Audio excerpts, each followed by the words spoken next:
The bill landed in front of me like a weapon. A sleek leather folder slid across the white tablecloth, the waiter whispering politely, "Miss Clara, the check?" Inside, 1,980. My heart skipped, then thundered so loudly I was sure the entire restaurant could hear it. My hands trembled, not from the number itself, I could pay it, but from what it meant. Across the table, my mother leaned in with a smile as sharp as glass. "Go on, Clara, pay it." And just minutes earlier, she had raised her glass to the chandeliers and declared, "To Kate, the daughter I'm proud of." Applause had filled the room for my sister, draped in silk and diamonds.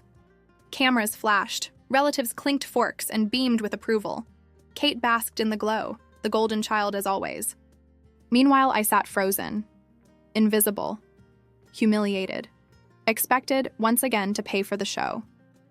The room sparkled with laughter, champagne, and music, but all I could hear was the thud of my pulse.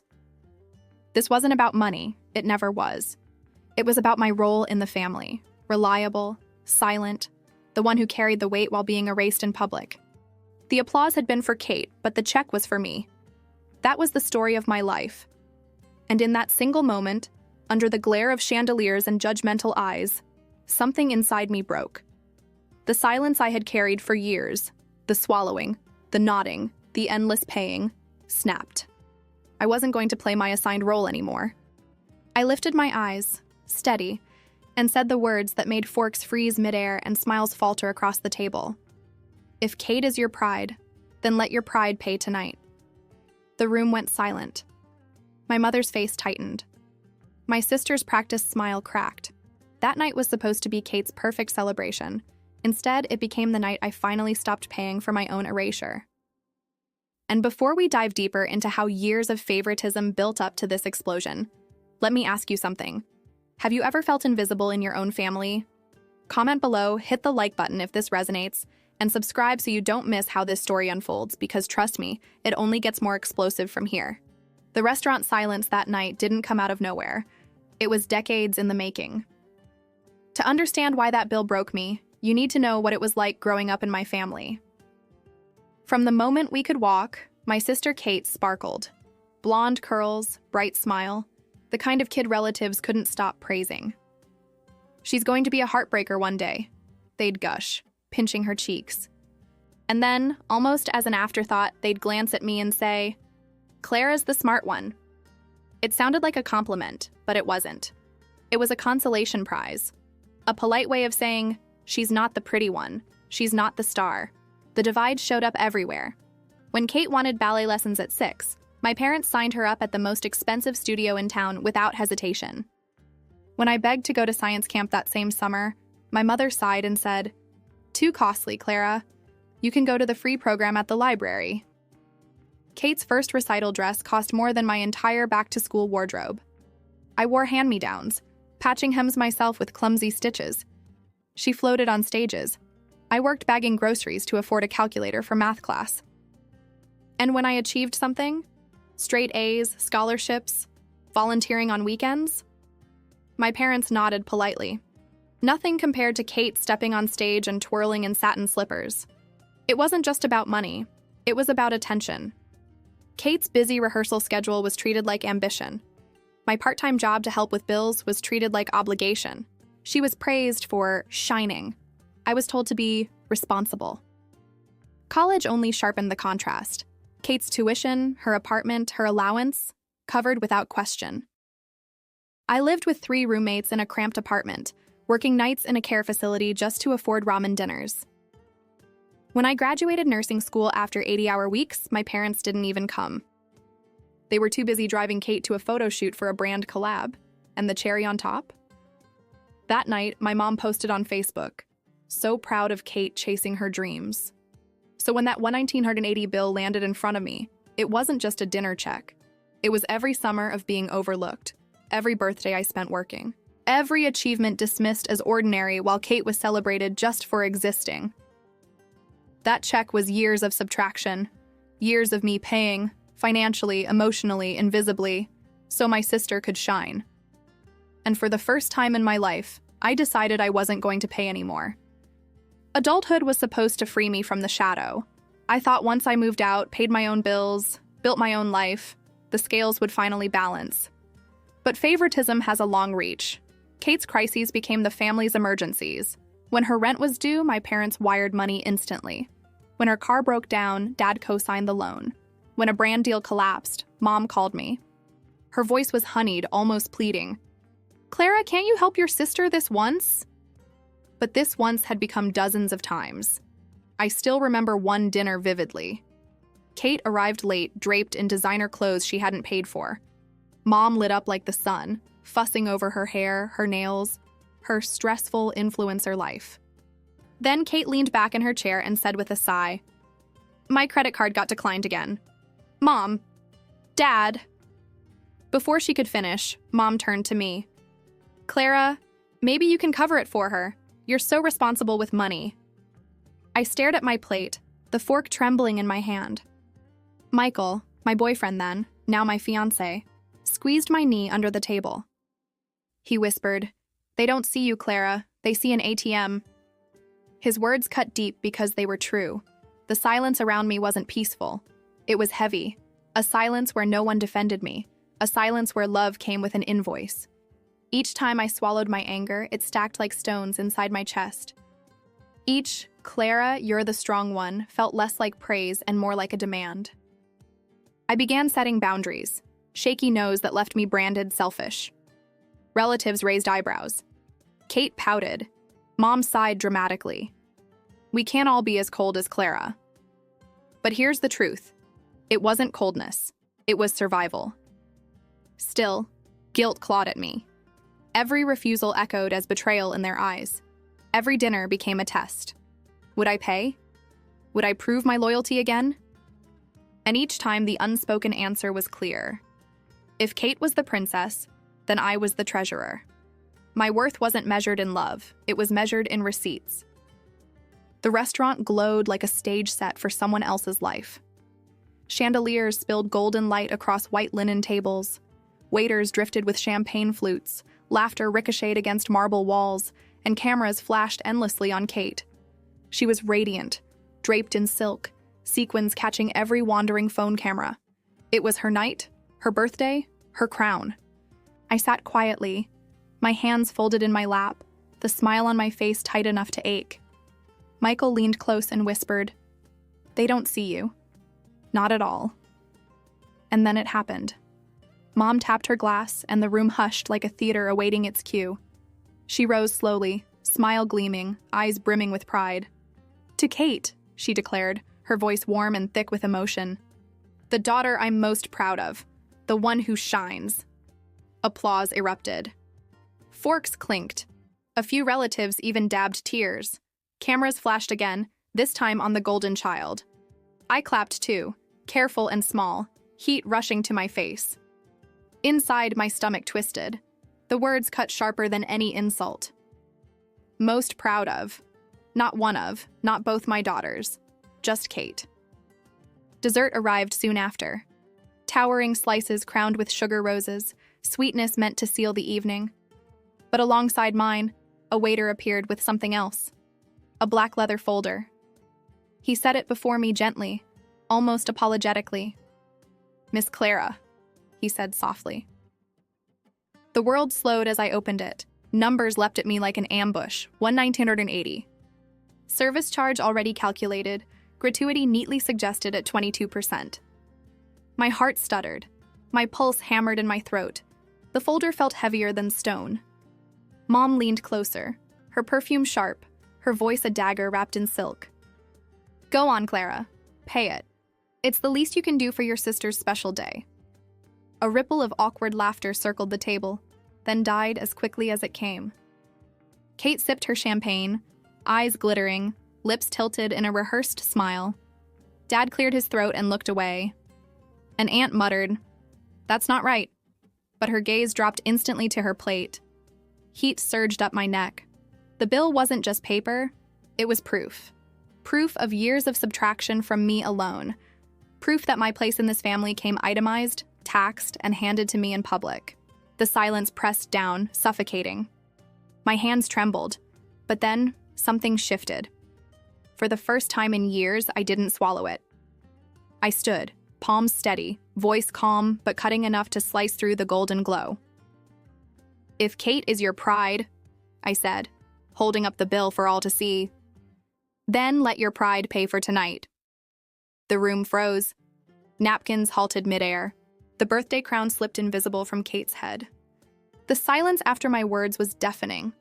Forks hovered in midair. Champagne glasses froze halfway to lips. Even the chandeliers seemed to dim, as if the entire room was holding its breath. Mom's smile cracked, her eyes narrowing like glass under pressure. "Don't embarrass us, Clara. Just handle it like you always do." I tapped the bill with one finger, slow and deliberate. "That's the problem, like I always do." Dad shifted in his chair, cleared his throat again. His voice was low, almost pleading. "Sweetheart, it's just money. Don't make a scene." My laugh came sharper than I intended. "This isn't about money, Dad. This is math.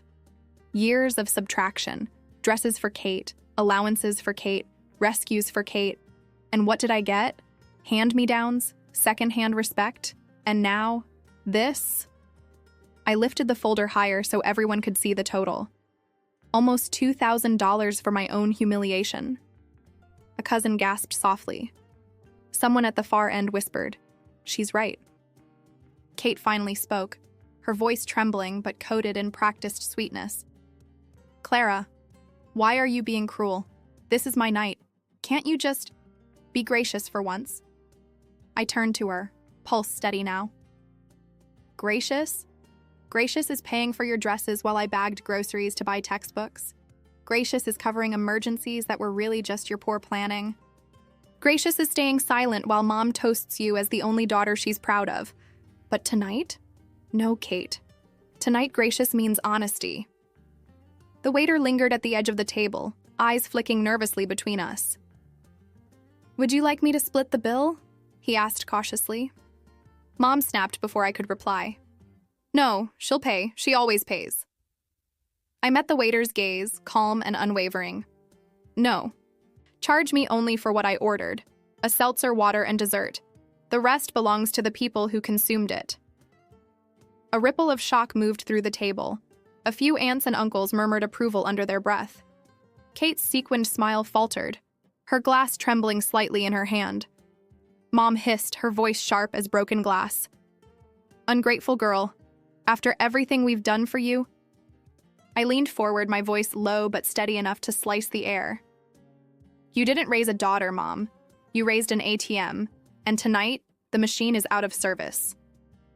The room erupted. Relatives whispering, chairs scraping, the photographer lowering his camera, stunned. And that was only the beginning, because in Chapter 6, the fallout from that single refusal would redraw every line in our family.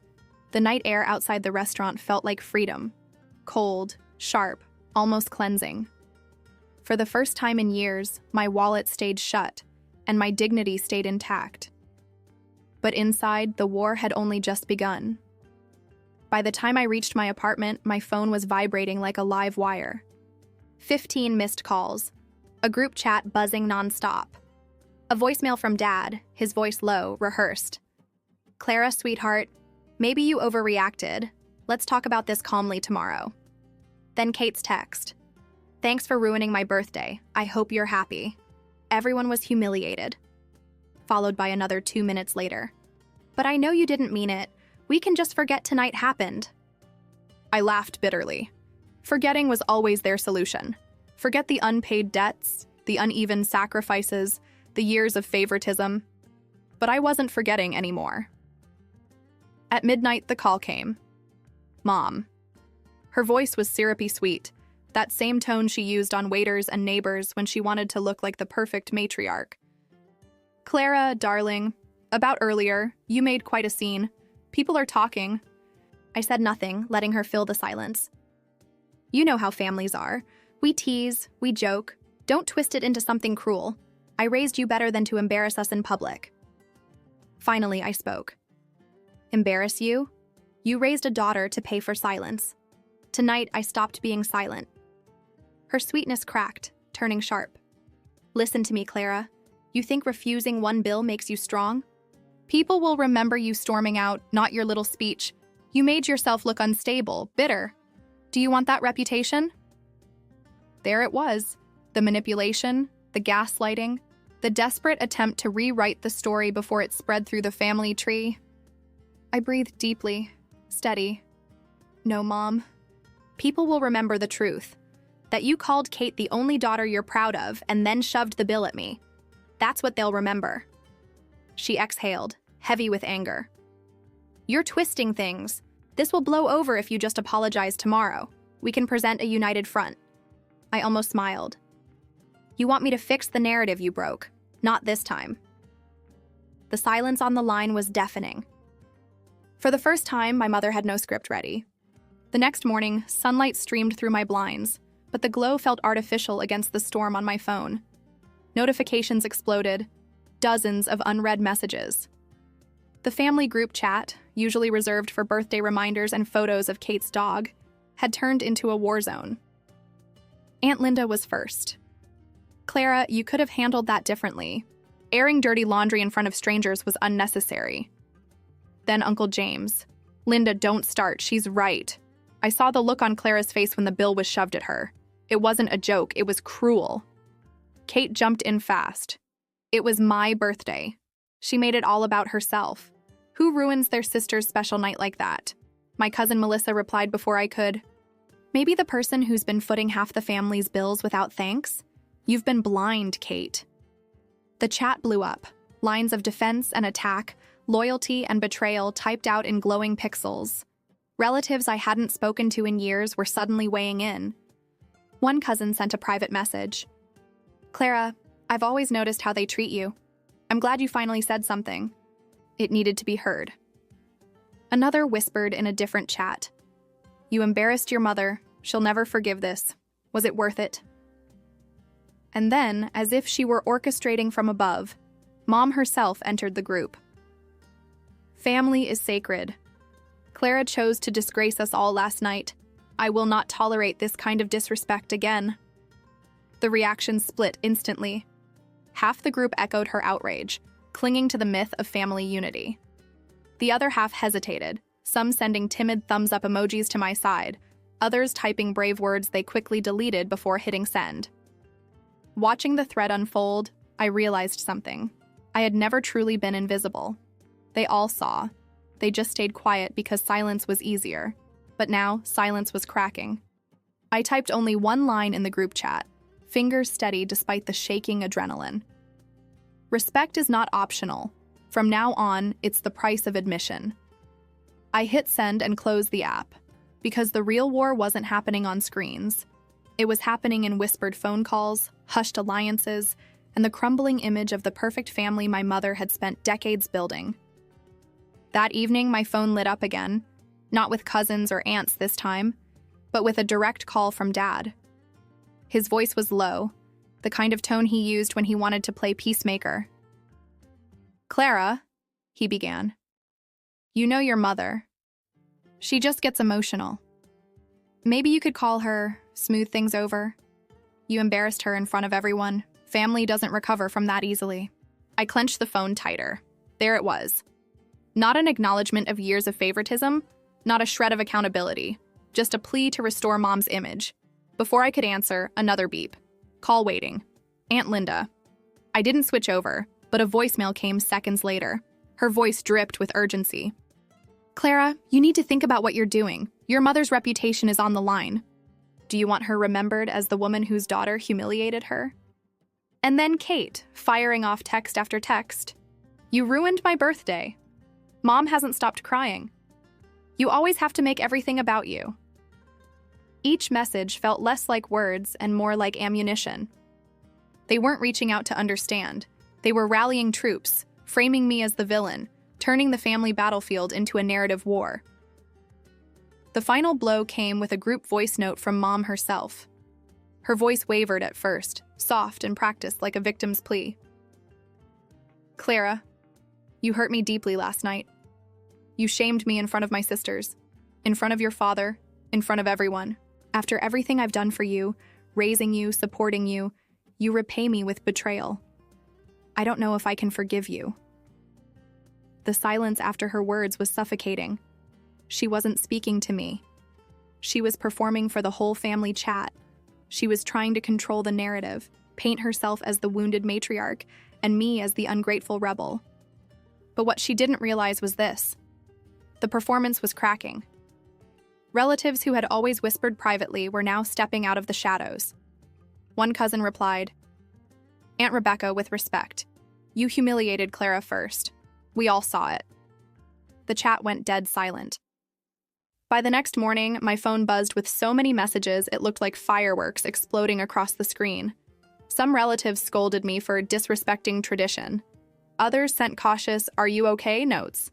Mom, of course, was still the loudest voice in the group chat, replaying her performance like a scratched record. She doesn't value family. She embarrassed me in front of everyone. She owes us respect after everything we've done. It was clear. She wasn't talking to me. She was auditioning for sympathy, desperate to rebuild her control. I sat at my kitchen table, coffee in hand, scrolling through the chaos. My heart pounded, but not from fear anymore. From clarity. I realized if I stayed silent, her version would win. The same version that had painted me invisible for years. So, I typed. Slowly at first, then with the steady rhythm of truth unchained. Last night wasn't about money. It was about years of being treated like the family's wallet while Kate got unconditional celebration. I paid for school supplies while she got designer dresses. I worked double shifts while you covered her rent. And when I graduated college, no one showed up. Because you were driving her to a brand shoot. Last night, when you handed me that $1,980 bill, it wasn't generosity. It was humiliation served on a silver platter. The chat froze. 3 dots appeared and vanished. For once, silence worked in my favor. Then I attached a photo. My old pay stubs from the care facility. Side by side with Kate's sponsored Instagram post from the same week I graduated. No captions, no insults, just truth. And finally, I ended with this. Respect is not measured by who pays the bill. Respect is mutual. From now on, my boundaries are non-negotiable. I will no longer buy my seat at this table. Minutes later, replies trickled in. One cousin, "She's right. We all knew this was happening." An uncle, "Rebecca, you went too far." Even Kate's best friend chimed in privately. "Honestly, I've always admired you more." For the first time, the spotlight wasn't on Kate. And it wasn't on Mom either. It was on me. The pedestal shattered, not because I knocked it down, but because I stopped holding it up. By Sunday evening, the storm had shifted. The group chat that once felt like a firing squad now read more like a courtroom where the jury had switched sides. Some relatives apologized quietly, testing the waters. Others avoided the conversation entirely, embarrassed by their silence at the restaurant. But the one voice missing was Mom's. Until 8:12 p.m., her call lit up my screen. I hesitated, thumb hovering. Then, slowly, I answered. "Clara," she said, her voice softer than I'd ever heard it. "We need to fix this. You humiliated me." I let the silence stretch, then replied, "No, Mom. You humiliated me for years. I just stopped paying for the performance." She stumbled, tried again. "I only wanted what's best for your sister. She needs more support." "And I don't?" I cut in. My voice was calm, steady. "I've carried this family's weight while being told I wasn't enough. Last night was the last time." Her breath cracked, like she was about to cry. "Are you saying you're leaving us? That you don't care about family?" I closed my eyes, choosing my words carefully. "I do care. That's why I've stayed this long. But family without respect isn't family. It's captivity. From now on, I'll come to dinners, birthdays, holidays only if I'm treated as an equal. No more surprise bills, no more public digs. If you can't meet that standard, I'll walk away, and I won't look back." The line went quiet. I almost thought she'd hung up. Then finally, in a whisper, "I didn't realize how much I was losing until last night." "Now you do," I said.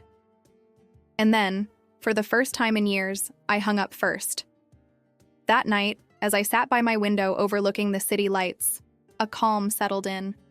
Not the shaky, fragile peace of silence, but the firm, unshakable peace of boundaries. I hadn't destroyed my family. I'd redrawn the map. And now, whether they chose to meet me on this new ground was up to them. Because here's the truth. Sometimes the most satisfying revenge isn't shouting or paying back in kind. It's refusing to keep playing a rigged game.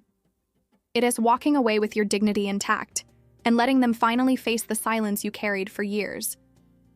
So tell me, what's the most satisfying moment of justice you've ever witnessed? Share your story in the comments below. Don't forget to like this video and subscribe for more true stories of resilience, boundaries, and poetic justice.